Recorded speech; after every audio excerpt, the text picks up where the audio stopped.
এখানে আছে ৯৬০১ বিয়োগ ৮০২৩ এবং যখনই আমরা এককের স্থান থেকে বিয়োগ করা শুরু করি তখনই আমাদের একটি সমস্যা দেখা দিবে। এই ৩ এই ১ থেকে বড়, দশকের স্থানেও আমরা ঠিক একই সমস্যা দেখতে পাচ্ছি।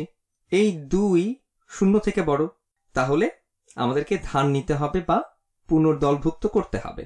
আমি এটাকে এভাবে চিন্তা করতে পারি যে আমি প্রথম সেই স্থানীয় মানে যাব যেখান থেকে কিছু ধার নেওয়া যায়। দশকের স্থান থেকে এককের স্থানে ধার নেওয়ার কোনো সুযোগ নেই, তার আসলে নিজেরই ধারের প্রয়োজন। তাহলে আমরা শতকের স্থানে যাই, কারণ শতকের স্থানে অতিরিক্ত কিছু মান আছে যা থেকে দশক এবং একক স্থানে ধার করা যাবে। ঠিক এখানের এই ৬ মূলত ৬০০কে প্রকাশ করে, তাহলে আমরা এই ৬০০ থেকে ১০০ ধার নিতে পারি, এটা ৫০০ হয়ে যাবে। এবং এরপর এই ১০০কে দশকের স্থানে নেই। এখন যদি আমরা দশকের স্থানে ১০০ দেই তাহলে এটাকে দশকের স্থানে আমরা কিভাবে প্রকাশ করব?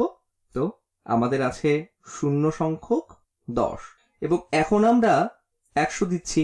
১০০ হলো ১০টি ১০-এর সমান, তাহলে এটা হবে ০ যোগ ১০০। দশকের স্থানে ১০০ হলো শুধুই ১০, তো এভাবে লেখা যায়। ঠিক এখানে এটাকে পুনরায় ১০ হিসেবে লেখা যায়। এখন তুমি বলতে পারো, দাঁড়াও এটা কি হলো? আমরা শতকের স্থান থেকে ১০০ নিয়েছি, তাই এটা ৫০০ হয়েছে। এখন কেন ১০০ না হয়ে ১০ হলো?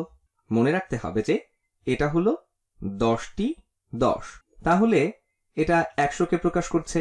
আমরা একদম উপরের এই সংখ্যাটির মান পরিবর্তন করিনি।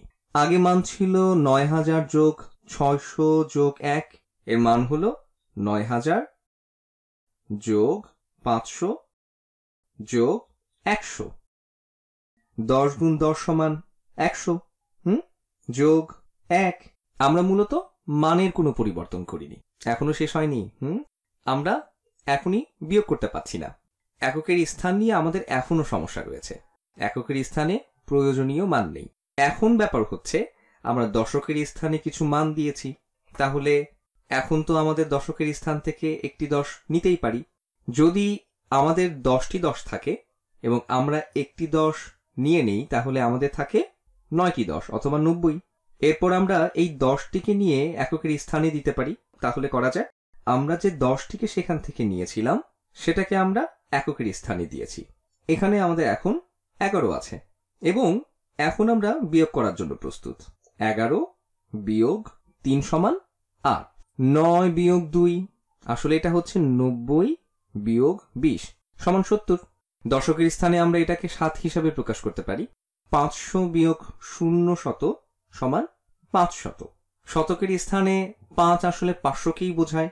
৯০০০ বিয়োগ ৮০০০ সমান ১০০০। ব্যাস, হয়ে গেল। আরেকটু ভালোভাবে বোঝার জন্য আমরা এখন এই সমস্যাটার সমাধান আরেকটু বিস্তৃতভাবে করব। তাহলে এই প্রথম সংখ্যাটি হচ্ছে ৯০০০ যোগ ৬০০০ যোগ ০টি ১০ যোগ ১টি ১ এবং এখানে এই সংখ্যাটি আমরা বিয়োগ করছি ৮০০০ বিয়োগ করছি ০ শতক, বিয়োগ করছি ২টি ১০ অর্থাৎ ২০ এবং বিয়োগ ৩টি ১। তাহলে আমি শুধু একই জিনিস আবার লিখেছি।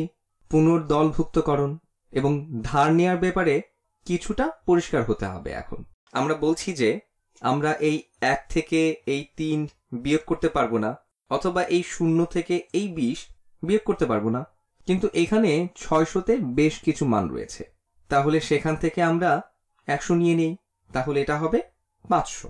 আর এই ১০০কে দশকের স্থানে দিয়ে দিই, তাহলে এটা হয়ে যাবে ১০০।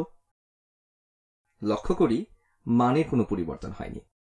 এই ৯০০০ যোগ ৫০০ যোগ ১০০ যোগ ১ আর ৯০০০ যোগ ৬০০ যোগ ১ একই কথা। আমরা শুধু মানগুলোকে ভিন্ন ভিন্ন স্থানে বসিয়েছি। আর এখানে আমরা স্পষ্টভাবে ১০০ লিখেছি, কিন্তু যখন দশকের স্থানে বসাচ্ছি ১০টি ১০ আর ১০০ একই কথা। আমরা এখনো পুনর্দলভুক্তকরণের কাজ শেষ করিনি। এককের স্থানে আমরা কিছু মান নিতে চাচ্ছি, আমরা দশকের স্থান থেকে 10 নিচ্ছি, আর তা হয়ে যাচ্ছে 90, এবং এই 10টিকে এককের স্থানে দিতে পারি। 10 যোগ 1 সমান 11। লক্ষ্য করি আমি ঠিক একই পরিমাণ ধার করেছি যা এখানে করেছিলাম, আমি শুধু একে একটু ভিন্নভাবে প্রকাশ করেছি। শতকের স্থানে এই 500কে 5 দিয়ে প্রকাশ করা হয়েছে। এই 90 দশকের স্থানে 9 দ্বারা প্রকাশ করা হয়েছে। আমরা এখন বিয়োগ করার জন্য প্রস্তুত। 11 বিয়োগ 3 সমান 8, 90 বিয়োগ 20 সমান 70। এখানে একটি যোগ চিহ্ন বসাই। 500 বিয়োগ 0 সমান 500। তারপর 9000 বিয়োগ 8000 সমান 1000, এবং আমরা একই ফলাফলই পাব, কারণ 1000 যোগ 500 যোগ 70 যোগ 8 সমান 1578।